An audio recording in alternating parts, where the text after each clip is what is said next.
Hey everybody, hope y'all are doing good. My name is Josh. Many of y'all know me even at a personal level, but just through these videos on different platforms. And this is Straight Edge Truth, episode 9, I believe it is. If y'all are out there, you've been created in God's image. Some people don't like that. I used to, didn't like that.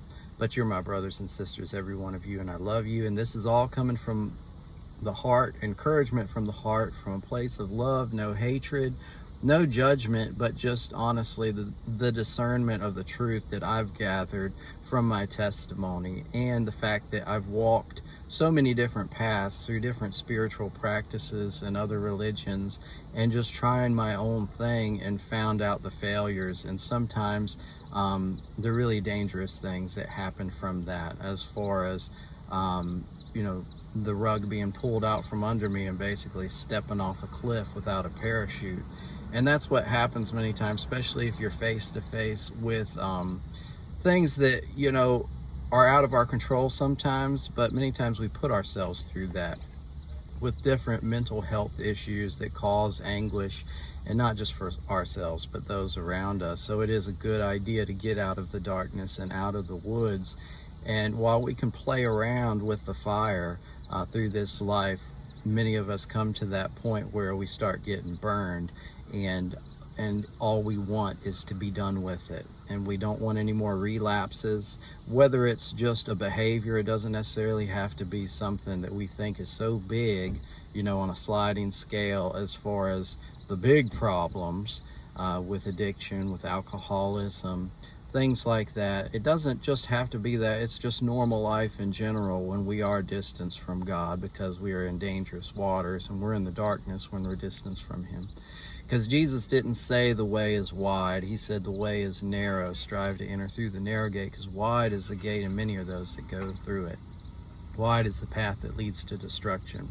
One day I'll get that verse totally right so I can quote it, because I quote it quite a bit.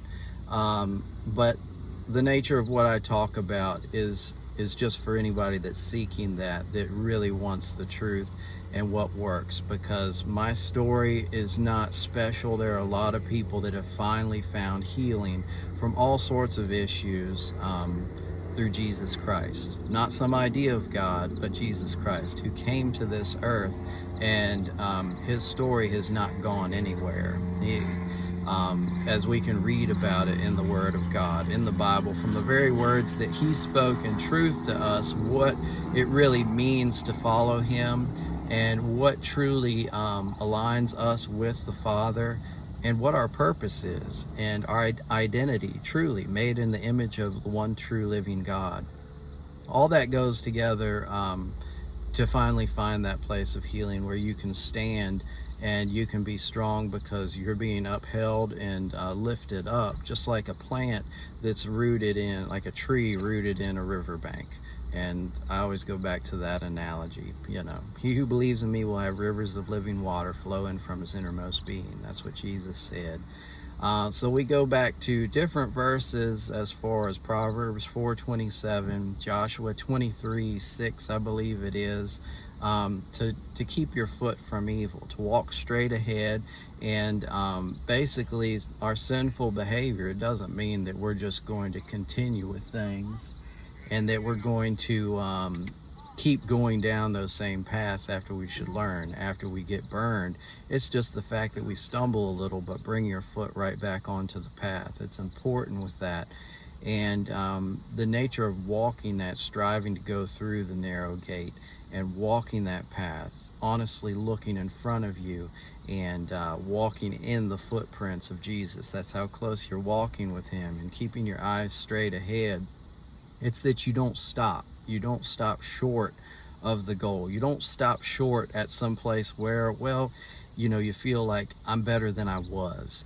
If people knew what I used to do, this is okay now. I just do a little bit of this or that, or I still have this happen. The fact is that it's not going to work unless you give it all to God. And yes, we will falter, and yes, we will stumble a little bit, but in his strength we can get through that, and we still have our fallen nature, and we still have the things, the repercussions and the imprintations of the behavior that we've had and the effects of that on ourselves, even physiologically.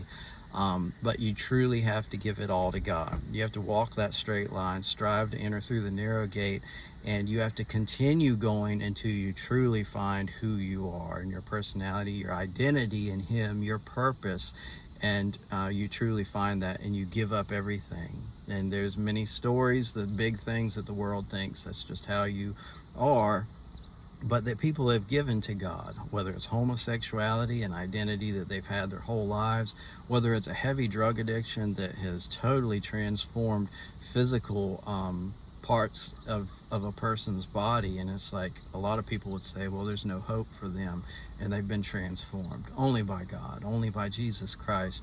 Whether it's those examples or others, it only comes from truly giving everything to the Lord. So I encourage everybody, walk that narrow path, following Jesus in his footsteps, reading the very words he spoke laid out in the Gospels, and don't stop short where you just feel okay, because that is still in the darkness, and you're still in danger of relapse, and you're still not out of the woods. You truly have to lay it all at the cross with no conditions, and he will draw you in, and he will protect you as one of his own. So love all y'all.